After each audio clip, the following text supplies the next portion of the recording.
And we all go through different moods, and I noticed sometimes, like when I first was onto TikTok, I thought it was amazing because it was just so much like not public mainstream media information that I was getting. Like I couldn't get enough. I mean, I also wasn't working. This was after I got fired for not taking that juice, and I remember I would sit at night. I'd wake up in the middle of the night. I would start scrolling. I was just loving it. All the information you could ever want. I'm all about education. Not a lot of people are on that mindset. And when you, and I'm going to say this. I hate saying it, but there's this one person that was saying, if you want a bigger audience, appeal to idiots. And it's not necessarily my saying and how I believe, but it's more or less, I've always known that a lot of people don't want to think. They don't want to examine their life. They don't want to look at the issues they have before them. They don't want to try to make changes. They have very simple animalistic kind of wants and needs and perform in that manner. And you start trying to curb check them, start trying to like put their eyes onto things that really matter, and they don't want it. They don't care. And that's one of the reasons why public mainstream media is so popular, because a lot of people want to know about death, murder, human misery is like one of the most number one enjoyed topics ever. When somebody gets hurt. But if you flip the roles, whenever you see like a video or something of somebody like getting bit by an alligator or falling down the steps or whatever, imagine if that was you. And it like immediately has a whole different perspective, right? I mean, nobody likes getting hurt. And I used to think when I was real young, somebody getting kicked in the balls or something was funny. But when you're able to put yourself in their shoes or in their perspective, like it sucks. You don't want to get kicked in the balls. That freaking hurts. Ooh, that is a touchy subject on a lot of different levels. So, but with social media, and it's almost with like any business. Any business model is all about increasing commerce and making more business and sales and stuff. And I could easily appease to the masses by making funny videos or making simple things that don't really change anything in the world. Don't affect anybody and make them want to wake up or want to do anything better with their lives and stuff. And that's not really my path. But with social media, a lot of the stuff, even on TikTok, like I'll cut it on and it'll have a video that has 6-7 million views, and it's a CapCut template because TikTok owns CapCut. So they're pushing the dog mess out of it because it's mutually beneficial to them, right? They want more people to use CapCut so that they can get more revenue, and they'll push it out. They'll just hit that button, 6 million, 8 million, 10 million, 20, and it goes out to the masses. What upper? That's interesting. I ain't never heard that before. Robert Lopez, what up? I'm here. I try to get on here once a week, helping anybody out with any issues they have or any questions that they might have about nature, spirit, or commerce. And it's usually a very fun, kind of wild ride because I'm just coming off the hip of everything. And my last live was, I was kind of confronted with a situation that was, it's not new. Somebody being taught wrong and then trying to push that and their beliefs and stuff like that on my live stream. But I'm here trying to come from love all the time and help everybody out. Thank you. Kaylin D'Elia.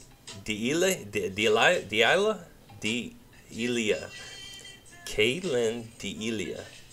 Thanks for coming on. I appreciate the support.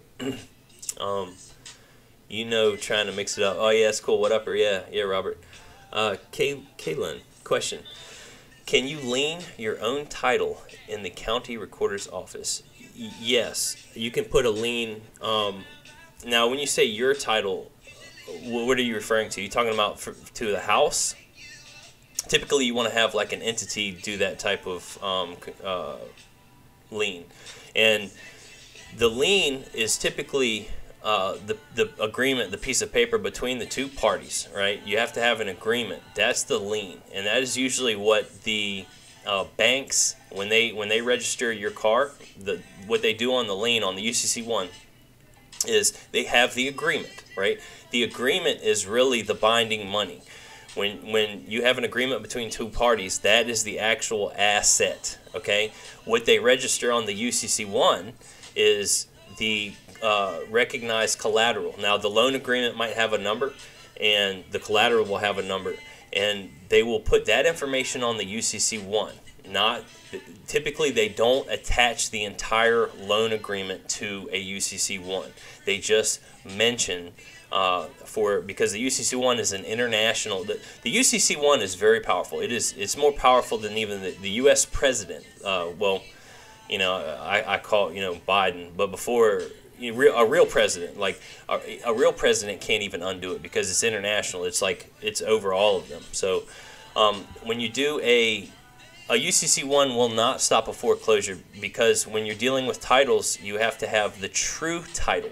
Okay, what you're probably attempting to do is try to put a lien on a piece of property, and you're not first in line, and you don't have true title to it. So how liens work is it's first in time, first in line, and whenever a court case comes up about the collateral, whoever has that first lien, priority lien, gets paid first, or has the ability to, basically close the court down and get liquidated on that asset. So yeah, UCC1 will not stop foreclosure. If you try to put a lien on your home, especially if there's already a mortgage on it, no, it's not going to stop. If you try to put it in a trust, it's not going to stop it, and that's why a mortgage is one of the hardest things to deal with.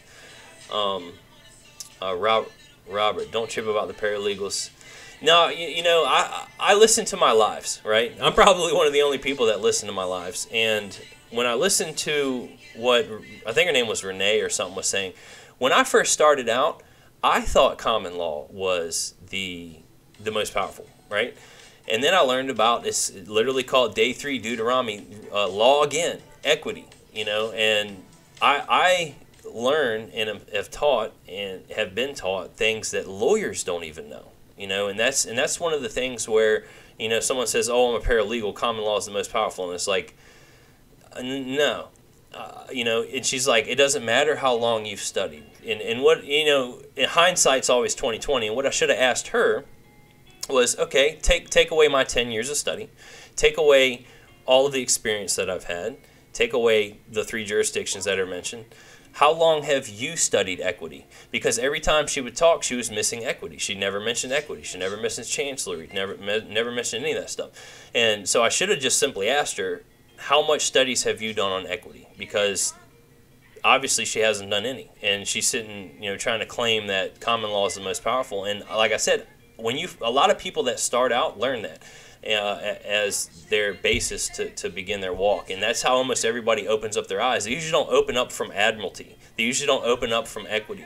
They usually eyes get open into common law, and that's when they start studying about the law and the jurisdictions and how everything works. So, paper, rock, scissors, Metatron. That sounds like some trust the law triangle right there. We figure out where paper, rock, and scissors fits in. All right, so Kaylin, it was a quitclaim deed to me after divorce. Will quiet title. So all of this stuff that you're talking about and mentioning is not dealing with the true title of property. Okay, the true title is the land grant or patent from the king that was originally granted. The cities, the states, and the towns and all that, they're dealing with colorable title. They're not dealing with the true actual title from the king that was granted on the property. And that is the only thing that I know of that you can actually take out of state registry. Because once you register something to the state, they own true title to it forever. It becomes a collateralized asset on their books for the creditors. And if the creditors ever come, they can hand over all of our cars, houses, and businesses and everything. So when it comes to house title, they're operating under color of title because they weren't granted true title from the king. And when I say true title, that means allodial title. This is pre-1933 wholesome allodial title, which is controlling title, paramount security title. And we're not taught a lot of this stuff, but if you can get the land patent, usually you have to go to the Bureau of Land Management and do a research, and there might be liens on the property. You have to clear up any cloudy titles, any liens on it, do a grantee acceptance on it, and then you can record that. But you also have to find the original patent from the king, and then see who it was granted to, and make sure that there's nobody in their successors or lineage that has been granted the title from that. So. And then once you do that, then you can do a grantee acceptance on it and record it. And then that sucker is yours. And then you can tell the IRS, the county recorder, to kick rocks when they try to collect taxes on it.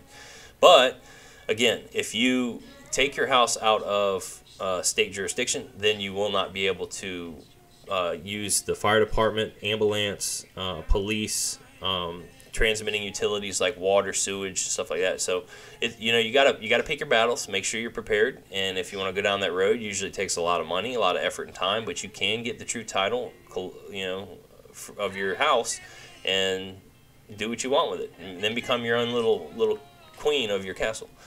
All right, so Robert, I started common law. I think it's one of the ground. It's really the earthing foundation, the ground that we all kind of build upon, the land, and that's why I think we all basically grow up opening our eyes originally to common law, because once you start going down the common law rabbit trail, you start kind of realizing, oh hey, what do you mean there's more laws than what they're teaching us in the public policies and codes and statutes? It really helps out. The common law. But like I said, she was mentioning 3 jurisdictions, and she wasn't mentioning equity any time. And I don't even remember what the 3rd jurisdiction was, but if you listen to my live, the whole thing, I'm like, you're missing equity. Like, you're not talking about equity. Like, what's going on with equity? And it's like wasn't registering. And once you go down the equity rabbit hole, that's why it blew my mind. And this is why I try to always keep my mind open to new subjects. And I even told her, I was like, look, I will open my gates if you want to DM me and try to prove to me that common law is the highest, because I thought common law was the highest. Then I learned about equity, and it blew my mind. I was like, wow, this is it. It's the spirit of the law. It's amazing. All right, so no liens. All right, if you're doing a grantee acceptance, you need to do it on the patent, not the title that the bank was dealing with. Because what ends up happening is they create like a fake boundary, and it doesn't have the right meets and bounds, and they subdivide it, and they play with it, because everybody's compartmentalized idiots that are out in the counties and all that. They got their horse blinders on. They don't look out of the box. They just do their job. They stamp stuff and move on. They count beans, and they're not taught how things really work. So you have to do the grantee acceptance on the original king's grant, or to the successor of that grant that it was given to. So, and that's just how it works. And I had somebody tag me in a video that was really interesting. It was talking about the difference between patents and grants. And in this particular area, the king shiesty, all right? The king was real shiesty. What he was doing with the patents is he would issue a patent preliminarily to a serf or a tenant or an indentured servant, and this king would grant the patent and say, basically, you have 2 to 3 years to develop the land, and if you don't develop the land, then I'm taking the patent back. And basically what that was, and I think out of the box, what that basically meant is that the king could literally hand out land patents temporarily to people in this area. I don't remember where it was, Ohio or something. And then have them use their money, time, and effort to completely develop that land. And then just say, oh, I want my title back. You didn't do good enough. And then take it from them. And this was during a time when they were trying to drive out the Native Americans and trying to spread the colonists and grow their basically entire empire on the United States. It was back in like the 1700s, 1600s, stuff like that. But I was like, that's sneaky. That is a sneaky thing to do, is to basically tell somebody they can have the land if they develop it good, and then basically say, oh, well, it wasn't clearly defined, because back then people had knowledge of kings, but they were dirt poor. They could, they only had a couple bucks. And when I say knowledge of kings, I mean they know that when a word has a capitalized letter, it means that word has an underlying definition. When something is completely lowercase, it is sovereign and free.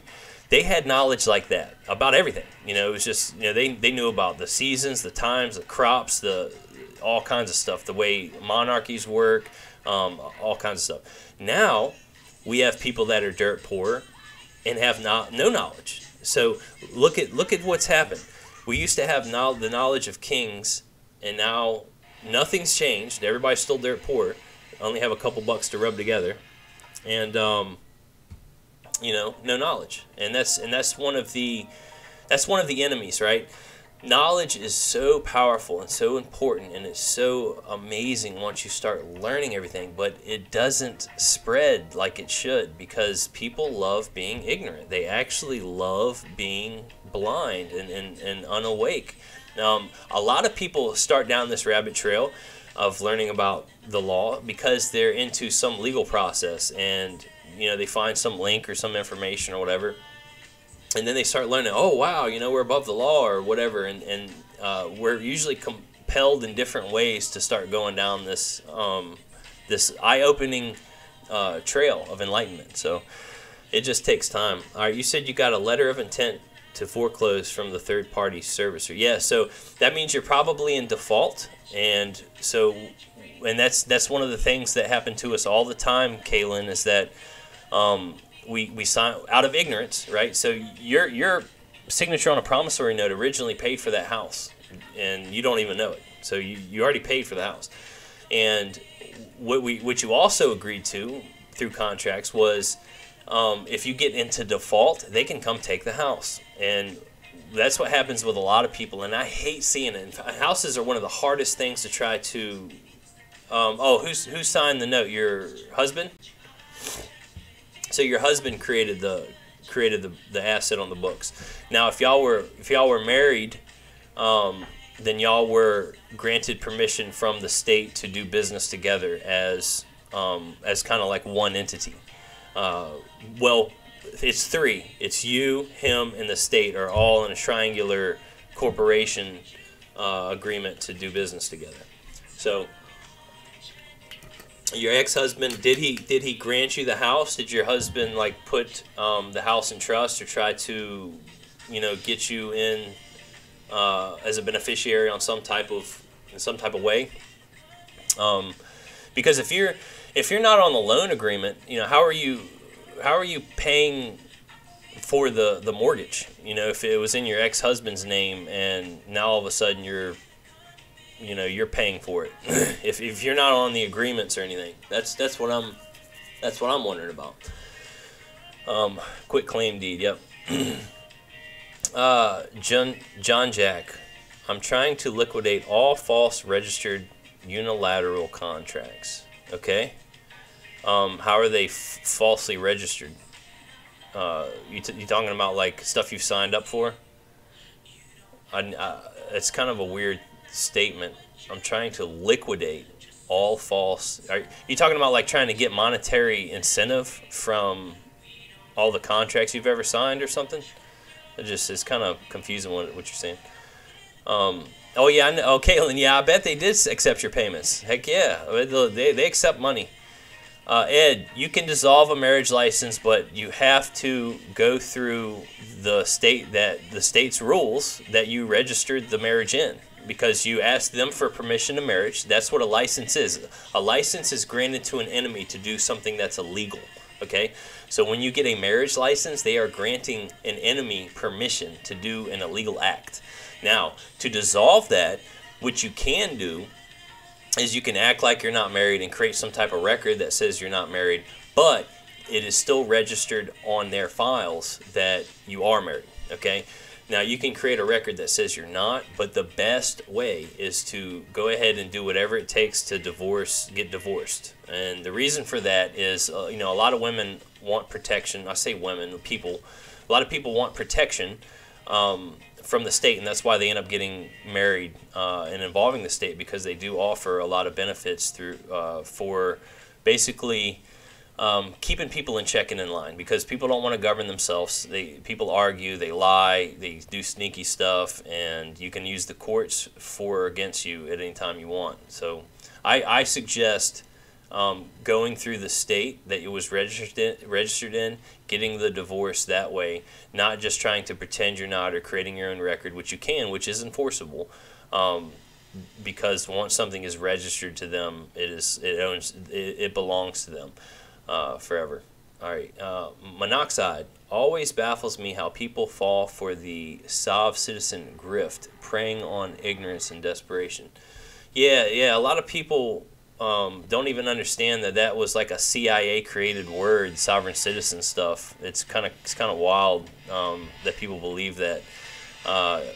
That you can be a citizen and sovereign. A citizen is a subject, so it's like literally an oxymoron. You can't be a sovereign and a citizen. But we all as humans are sovereign to begin with. We're just tricked into contracts and giving up those benefits and privileges through contracts. All right, so start with audit mortgage company, then look at fraud. There's no statute. No, there's not. But when you agree, and this is where I butt heads with a lot of people trying to say that all contracts are null and void. And I think I want to just go ahead and make a video about some of this false stuff that just spreads like wildfire. Like all contracts are null and void. Like you have to use David Windmiller's flag to be able to have any authority on this earth. And there was something else that accepted for value, return for value, stuff like that. All right, so 12 CFR 26, no notice in initial contract. You have to read the entire contract that you're trying to talk about, Kaylin, because when you sign up for stuff, you end up taking on responsibilities and stuff. Well, you're citizen. Whatever entity you use to contract with is basically taking on the obligations and liability. Now, we are trustees of the U.S. citizen, and you're in charge of all of the debts, duties, and obligations of the U.S. citizen. All right, so we already are divorced. Okay, so y'all were married, signed up for the house. I don't know what the agreement was on the divorce. So like, were you gifted the house? Were you trying to get it? Were you you can DM me too if you want, because sometimes it's hard to try to convey certain things on this platform. P. Cruz, what if there is common law marriage by agreement? There are places that accept that, and I also have a video on how to create a marriage title outside of U.S. jurisdiction, should you want to have a Republican or common law or private agreement and enforce it out in the public. You can keep it, you can enforce your private agreements out in the public, but you have to understand what the public, what is acceptable to the public to see and view, and that's why exceptions to the hearsay rule is very important and stuff like that. All right, thanks for the share of the live. Let's see, I got a message. Kept asking me. Oh goodness. All right. CK, and we can do the same to those that are sneaky little corpse. Yep. Yeah, we have the same ability to do all the same things that they do to us all the time. And that's why it's so cool once you figure out that you are sovereign and you can enforce your own law, and you can enforce and make your own contracts and stuff like that, because you can do the same thing that they do. Now, they don't ever want you to know that or teach that stuff, but and that's how you can change the contract's terms and conditions by doing a private administrative procedure on getting their tacit acquiescence agreement on things. So, it's the end of the song. I was like, all right, Kaylin, we got a divorce in Alabama. Marriage certificate is in Idaho. Well, that's cool. As long as you're divorced, that's fine. Now you can start trying to get remedy. But if you're in default on the mortgage agreement, you're going to be kind of out back. That is an uphill battle that is like 99% going to blow up in your face. That is one of the hardest things to overcome, is a mortgage, a death grip, especially because real estate is their pride and joy. You know, when you're talking about the tax registry and rosters and stuff. Monoxide. Ah, yes, the buzzwords from the training material. Love to see it. What would you love to see, Monoxide? What are you talking about? P. Cruz, under common law marriage, can the court interfere? The public can try to interfere, and they can do whatever they want in a public court procedure. And that's why it's very important to understand how contract law works. And if you watch my video on contracts and being sovereign in court and stuff like that, watch my playlist, okay, guys? That helps educate on all kinds of levels. It really will clear up a lot of miscommunications and misunderstandings. So whenever you are in court, anything that the judge says is an offer, okay? As long as he doesn't have jurisdiction over it, you're a U.S. citizen. We as the trustees of the U.S. citizen, they have to get our agreement because they can't just liquidate, because there's no such thing as involuntary servitude. So they have to get your agreement or have to get jurisdiction over you in order to enforce their public policies, codes, and statutes. But when you're in a public court proceedings, as long as they haven't gotten jurisdiction over you and you maintain your sovereignty, if the judge says something, it's just an offer, and you can counter-offer it in 4 different ways. You can accept, you can rebut, you can argue, you can conditionally accept, or you can stay silent. Silent is acceptance. But anyway, we're not taught all this stuff. Watch the playlist on my profile. It'll help kind of educate you on how to enforce your own law, because you can bring your own law in and create your own law. And it's kind of cool when you start learning that. Metatron, can a human spirit create and control a new personal identity not registered to the king? Wow, are you talking about like possession of another human body? Is that what you're talking about? Or are you talking about creating like a corporation? Because you're going from nature to spirit and to commerce, like all in one. You're talking about flesh, spirit, and then commerce with the king. Which, you know, the triangle is constantly everything all at once, but it's a little confusing, Metatron. Once you discover fraud, they have burden to prove they gave us consideration. CK, so by our acts and actions, we end up taking control of the collateral, which is the house. If you're talking about that, or you're talking about a car, or you're talking about your acts and actions. And a lot of times I guess I don't do very well at trying to explain people how contracts work. They start verbally. Contracts start verbally, and then they're enforceable all day long. And the piece of paper is just the memorialization. And there's trust law at play all the time, such as a beneficiary does not have to be disclosed that a trust exists or is in action. And in commerce, through your acts and actions, it is presumed that you know what you're doing for certain things. Now, when you sign up for a house and you take the house and you're enjoying the contract that you have engaged in and the benefits of it, and then you get in default by the contract that you agreed to, as long as you don't change the terms and conditions. Then all of a sudden we want to go, oh no, it's all fraud. No, it's not. You've been enjoying the house. Yes, your signature, created the asset on their books that they monetize, but unless you create new guidelines and terms through a private administrative procedure, when you get into default, you are already in dishonor in that contract that you agreed upon. Then you do the acts and actions that show that you are enjoying the benefits and privileges of a contract, and then you try to say, hey, it's all fraud. Like, no, it's not. We have proof that you've been living in this house for 5 months, for 6 months, or whatever. So it's also through our acts and actions are determining contracts as well. Yes, I got the house in the settlement agreement. Oh, cool. So is the tax coming after you, or the mortgage company, like mortgage payments? Because how it works is the bank owns it. If there's a mortgage on it, the bank owns it and it's registered to the state. So it's so far from being yours. Like, that's why it's so hard to beat a mortgage, because you're so far behind. Yeah, you can you can definitely go after people's bonds.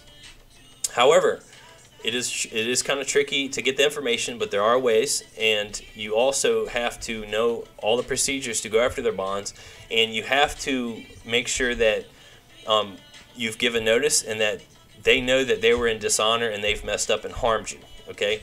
Either through a private administrative procedure or what. But if they just come after you as the U.S. citizen, they have jurisdiction over the U.S. citizen if you've granted it, and they can do whatever they want. Now, if you maintain your sovereignty as the authorized representative for the U.S. citizen, then you can come after their bonds if they harm you, the human, But typically, they can only deal with paper in the dead public, in the bankrupt public. Kaylin, I don't want to contract with a new servicer though. Well, find a different one then. Knuckles, they want your house. CK was researching that this morning. Yep, allodial title. Allodial title is a good way to get true title, and then typically you want to put it in trust or something. Now, and then you got to understand how jurisdiction works, because are you going to put that trust within the republic, within the private? Or are you going to put it in admiralty? What are you going to do with it, sir? Broke. Sir, a little bit off topic. I have an issue with the city in regards to personal property. Could this be an issue I resolve in the private? Absolutely. That is the best way to handle any issue. And a lot of people don't know this, but the only reason for a court case in the public is because there was a disagreement that couldn't be handled in the private. The public is kind of private when you're talking about a public court case, because it's actually everything that happens outside of a court case is considered hearsay. But I absolutely 100% try to tell everybody to get a private agreement all the time between the opposing party. That's the only reason for a court case ever, is because there was a dispute out in the public that couldn't be handled. You signed with the fraud. That's right. That's right, Douglas. You gave the Social Security of the U.S. citizen. You're the authorized representative for it, and you set everything up, and then you want to say, oh, it's all fraud. And it's like, so who's fraudulent? Were you for using the U.S. citizen, or was the bank? But I would call the bank being a little shiesty all day, because they fractionalize, and even though they're authorized to do this stuff, it's like if you're going to be engaged in their systems, you got to know how it all works, and how it works is pretty messed up, and that's why a lot of people go through different feelings and emotions when they start learning how everything works, and they start breaking everything down. It's a very frustrating game, and we're not taught any of it. We're just thrown out there on the chessboard, and we're surrounded by all these queens and kings of, well, quote unquote, that's what they think they are, when really we're the kings and queens, and it's all smoke and mirrors.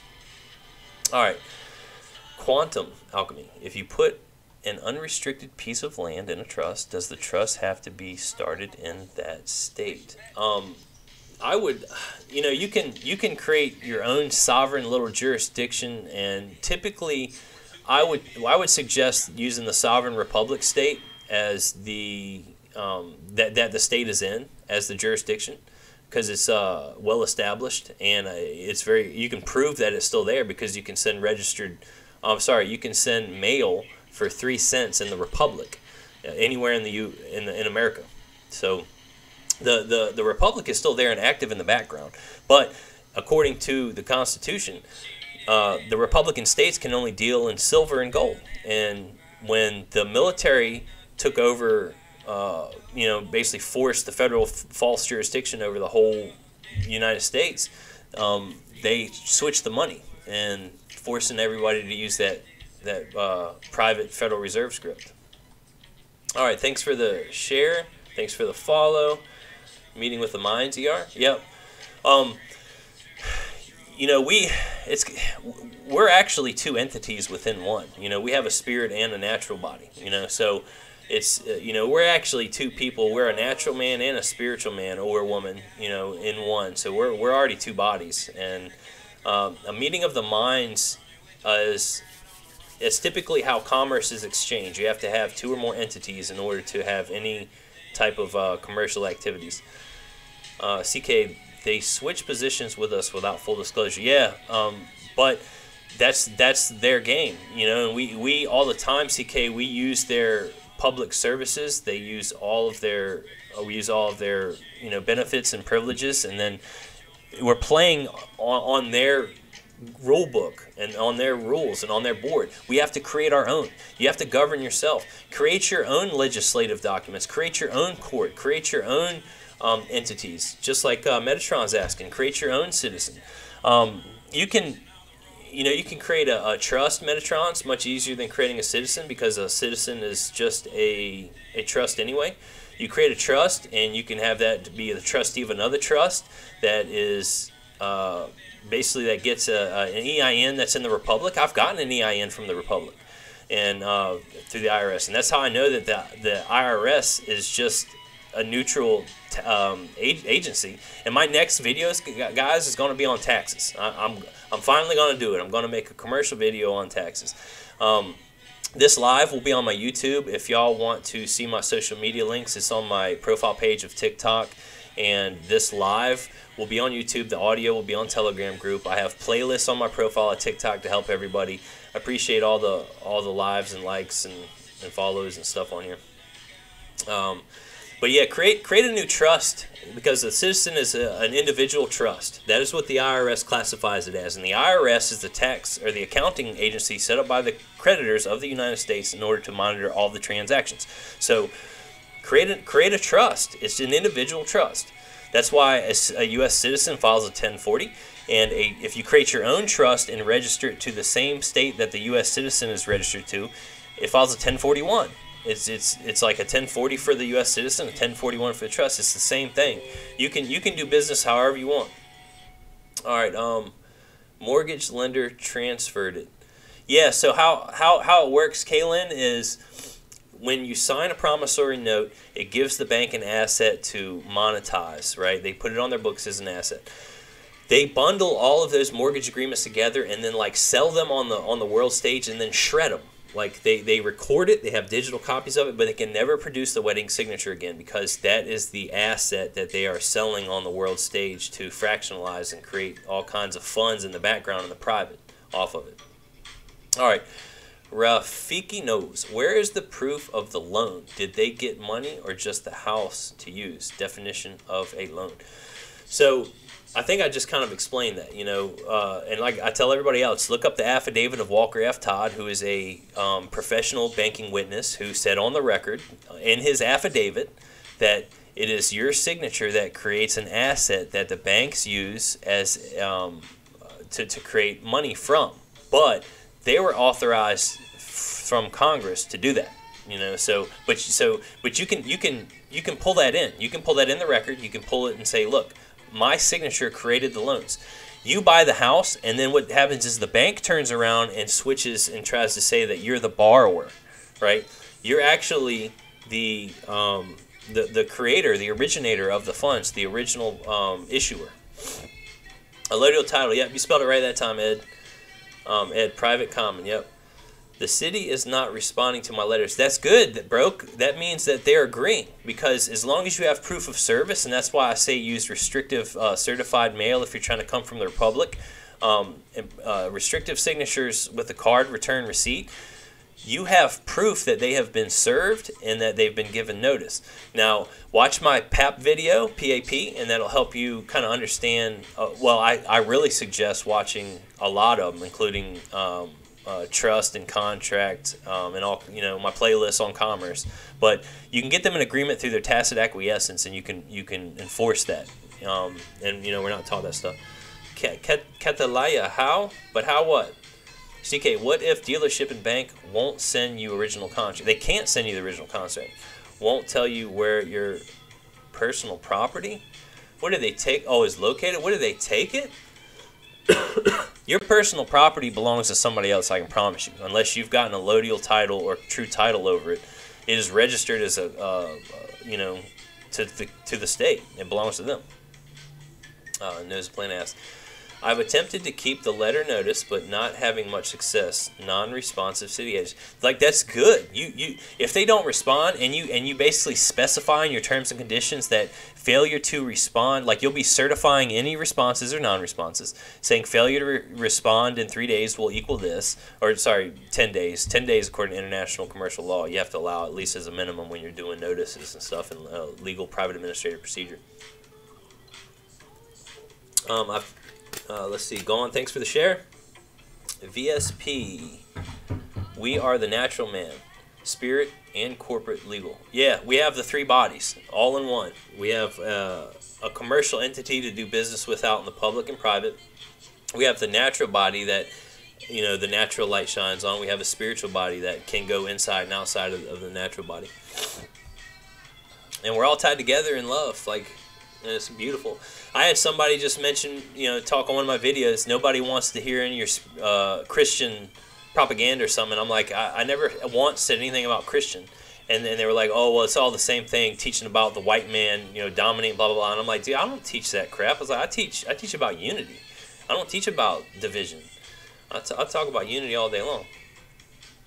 Thanks, Quantum. Gratitude. Robert, how about a Foreign Express Trust with a 98 EIN? So this, you know, a 98 EIN number is just foreign to the United States, but typically it's still for a corporation that is a public, like, you know, you can get a 98 series EIN for Egypt or somewhere else, but Egypt's a bankrupt country, a company, you know. It all depends on what you do with your commerce that determines everything. You can have a local EIN for a trust. You can express a trust outside of all jurisdictions. You don't have to register it to any state. Trusts are as simple as, you know, I could hand you my keys and say I'll be back in 30 minutes to get them, and if you accept them, then we've just created a trust. You know, that's a trust. It starts verbally, and, you know, I gave you a race, express a purpose and timeline and manner, and you accepted it, and, you know, it's simple. You're welcome, bro. Regim McCord, how can you get a copy of your docs if they won't provide it? Yeah, that's kind of tough unless you say that. What you could do is send them some type of notice that says unless you can produce the documents, and now, like I said, they can't produce original wedding signatures, and you can call them out on that. You can start a private administrative procedure on the basis says that if you cannot produce the wedding signature on this contract, I will assume that the house is mine, right, or something like that. But And then they'll start jumping. They'll have their legal department contract you, but you got to know what you're doing if you're going to try to enforce your own private administrative procedure. You know, it takes time to learn all this stuff for mortgages. Sandy, my house is paid for and we've owned it since 1900s when it was built. What should I do to keep it safe? So, if you don't pay taxes on it, the true controllers can take it at any time, any day. So if like you got sick or you got ill and you ain't pay taxes on it, they'll take it from you, because it's not your house. It belongs to them. What you can do is, I guess I need to make a video on, or I can tag you in one. You know, the guy that made this video did really well. The only thing that he's teaching that I've never heard is that sometimes the house could have a 7 times the amount of value lien on it. Like I've never heard that.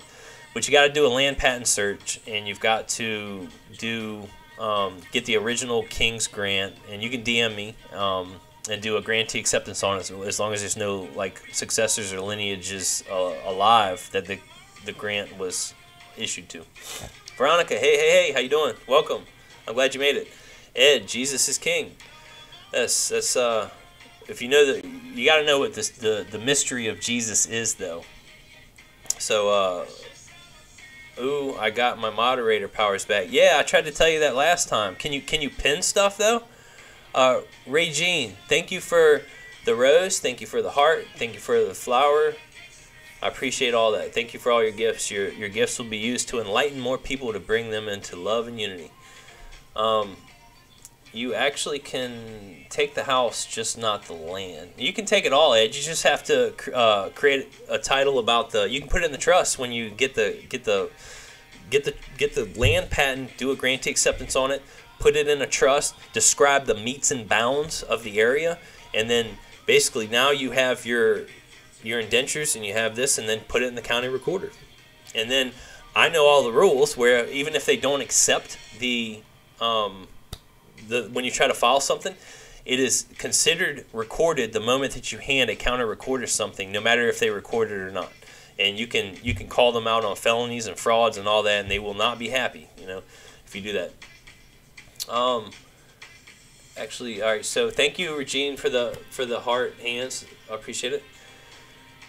Where is the public funds going? The public funds are going to the creditors of the U.S. And if you look at the debt clock, a lot of it's going to China. A lot of it's going to the Crown. Most of it is funneling through the IRS headquarters, through Puerto Rico, through a trust, and going to the Crown. The Crown has owned the U.S. from the beginning. It is always, that's just how it was all set up.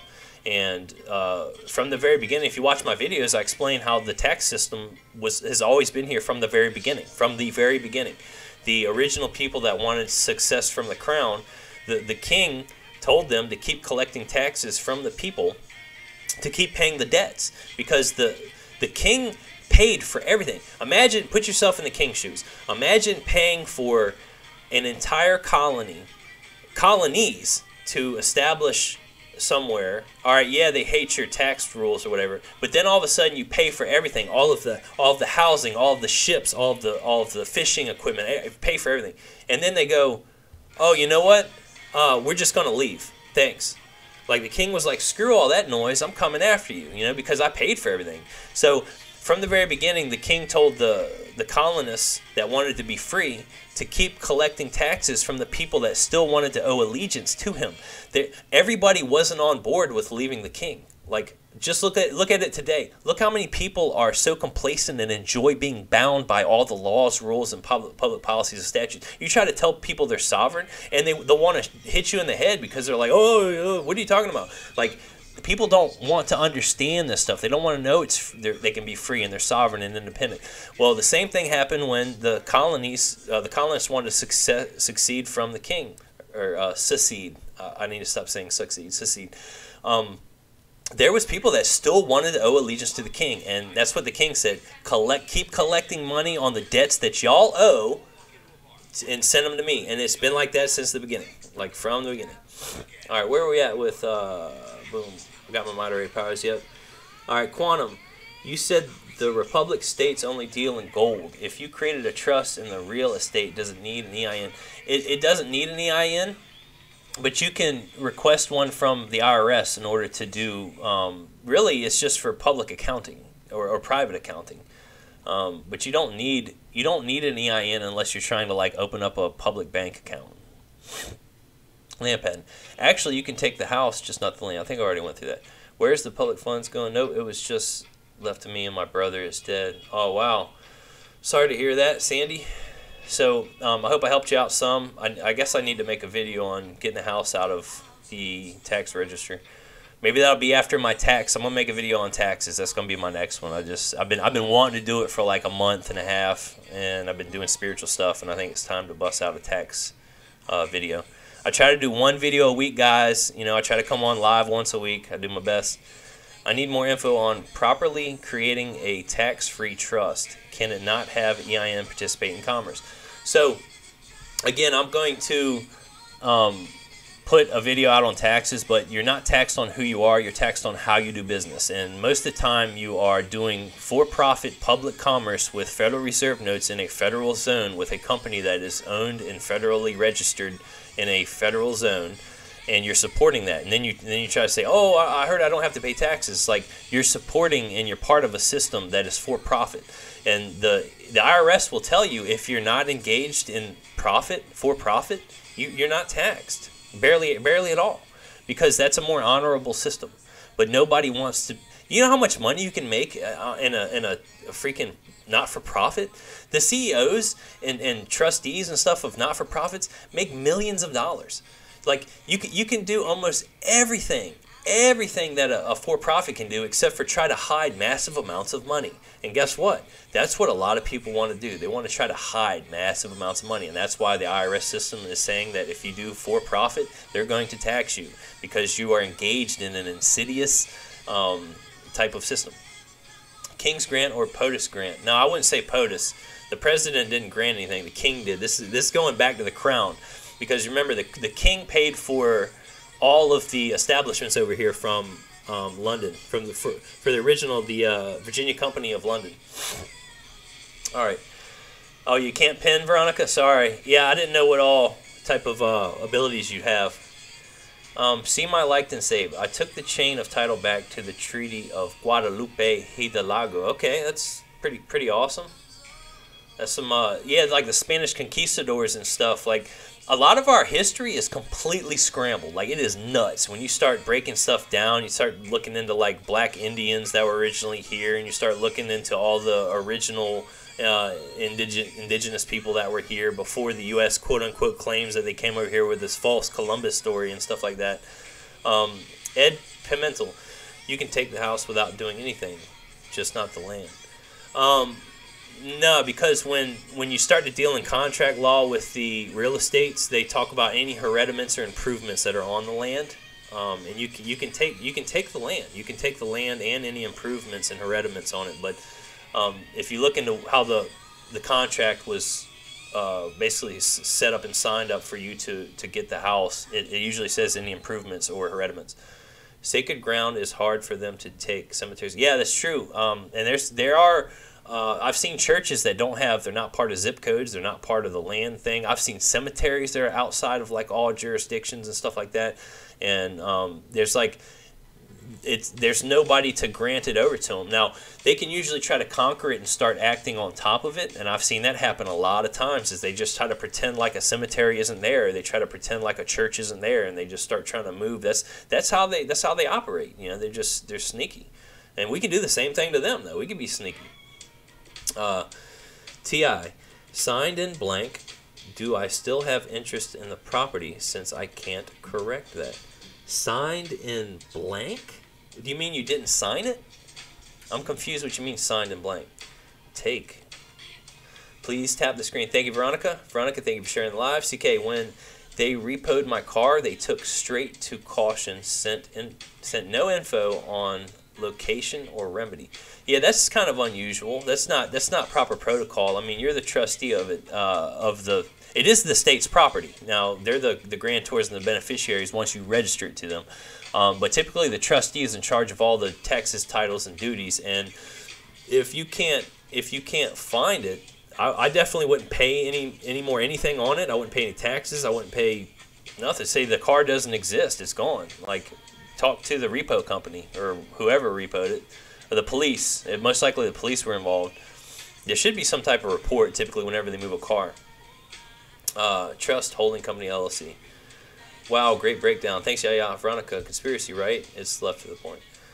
All right. What do you say about the Banking Act of 1933? Yeah, so that was one of the 2 executive orders that changed almost everything. So basically, FDR declared the United States bankrupt, and they declared all U.S. citizens as enemies. And then from that point, the alien property custodian merged and basically started taking control of all enemy assets and started issuing licenses. All titles got split at that point, too. In 1933, all of our titles got split in half. We used to have a allodial title to all the property. And once that 1933 Banking Act happened, everything got split into trust law, which, believe it or not, is a higher form of law. But we're tricked into being the trustee of the state's property. We're in charge of all the debts, titles, liabilities, and obligations of everything. And they're the beneficiaries, just kick back, chilling. But they do the accounting, they do the registration and the roster stuff. So, I mean, they do some stuff. All right. See, they steal from us everywhere. CK, oops, I meant auction. Oh, not caution. Oh, yeah. So that means that's part of the loan agreement when you sign up for the car. They basically say if you go in default or something, they can take the car and sell it for next to nothing and then hit you with the remainder of the bill. And you can do a private administrative procedure on them that basically says that here's the new terms and conditions to the contract of the original loan agreement. The asset is no longer liable to me because I don't own it anymore. I have nothing to do with it. My signature created the funds to buy the car anyway. So, hit them with all that stuff and then get them in a private administrative procedure. And then when it comes time to have a court case, you can bring all that in and you'll win. But you got to understand what you're doing. Wait. I can pin. Really? I don't see anything getting pinned, but you might be able to. It's not pinning on my end if you're pinning stuff, Veronica. Did I make a mistake? I only sent my notice. Yeah, so watch my PAP video broke.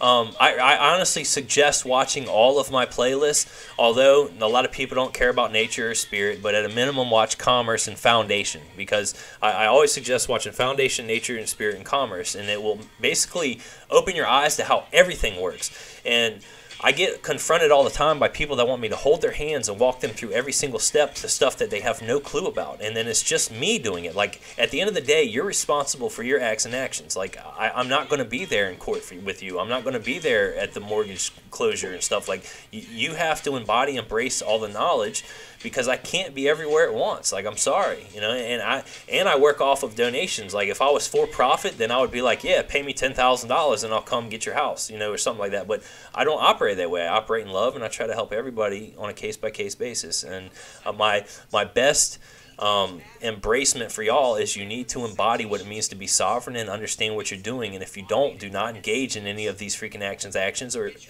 actions, or you will get yourself hurt and hemmed up in a lot of different ways. So, oh, I see where it says you pinned a comment, Veronica, but it doesn't show what's pinned. It just says moderator Veronica pinned a comment. Dang. So they're getting a little better with this platform. Justin Starr, where can I go to get a summary judgment for the admin promises? I have, I basically explained it in my PAP video. I don't have templates from step 1, 2, and 3, and 4. Well, actually, there are. If you go through my class folder of commerce under BA and look in there, you'll see all the templates for stuff like that. That's how I learned. Like, everything that I learned is on my website. Like, start browsing around. It's free. You know, I get reports every month of how many people visit my website, and if I charged $5 a piece, I would be making thousands and thousands and thousands of dollars. But I'm giving this all for free to y'all. Take advantage of it. Like, use it. This is what I learned to get where I'm at. Like, all this stuff. All right, so income, CK income. Majority of it is a lie. What you talking about, clone? Majority of what? Oh.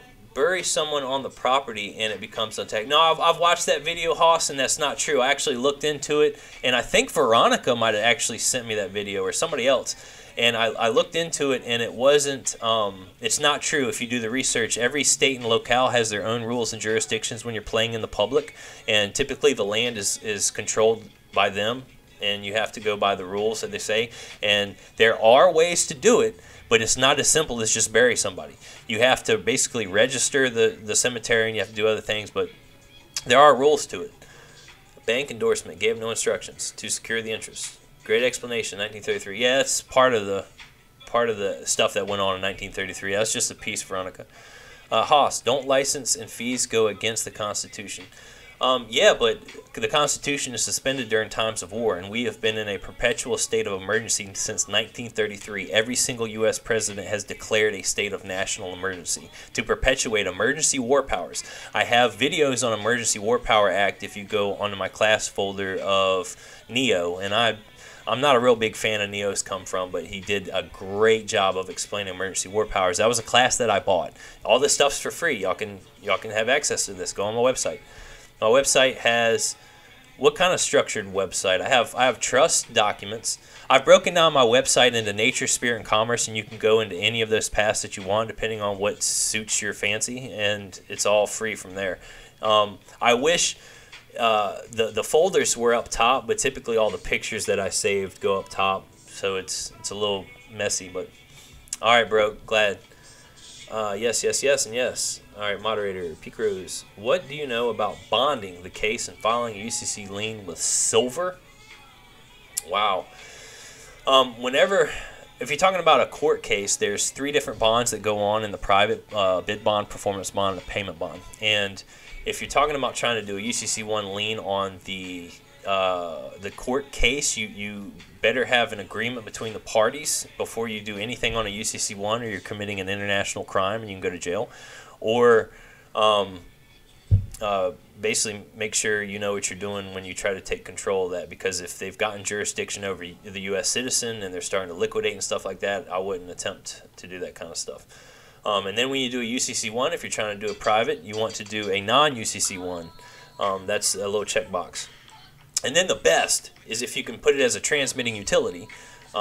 It's a perpetual filing, which lasts forever, but most of the time it's only a 5-year filing on it. Yep, would you send to me? Oh yeah, you were the one that sent it to me, Veronica. That's right. You're actually not the only one that sent that to me too. By the way, thanks for posting my website, Veronica. That's my website. Or no, that's my. Yeah, that's Nature. So you sent the nature file. Moderator signed. I signed a blank endorsement without instruction. Do I still hold security instrument? Oh, so if you signed a blank endorsement check, do I still hold security interest? You're the. Did you sign on the back or did you sign on the front? Did you sign on the left or did you sign on the right? And what was the instrument? So all that stuff matters. Like all that stuff's different. Did you sign in red? Did you sign in black? Did you sign in purple? They just all, everything means different things. You know, it's just a lot to that question. Trying to answer that. I'm going to go through your folders because I can tell you are versed. Is there YouTube? Yes, I have. All of these lives are posted on YouTube. The video is. The audio is posted on my Telegram group, and all that's on my website. All my social media links, and you can go on there if you want to. And I have playlists on my TikTok profile that help out a lot. So if anybody wants to know what I teach, the basis and foundation of why everything works and how it works and what you can do with your sovereign abilities, watch the playlist on my profile, Foundation, Nature, Spirit, and Commerce. So, all right, guys, at the bottom, it's been about an hour. And the link is on my TikTok profile page, just under. It's Anointed New Foundation of Peace.life. All right. So anyway, guys, it's Friday. I hope you enjoy your weekend. I'm probably going to head out. My voice is getting a little kind of over talking to myself, talking to y'all, because y'all are myself. Intent takes precedence over words. That's right. Yeah, your actions speak louder than words, you know. All right, guys, love you. Enjoy your weekend. Hope you take advantage of all my stuff. Join my YouTube if you want to watch this video. Go on my website. Go on my profile page. Enjoy, guys. So enjoy your weekend. Love y'all. Have a good one.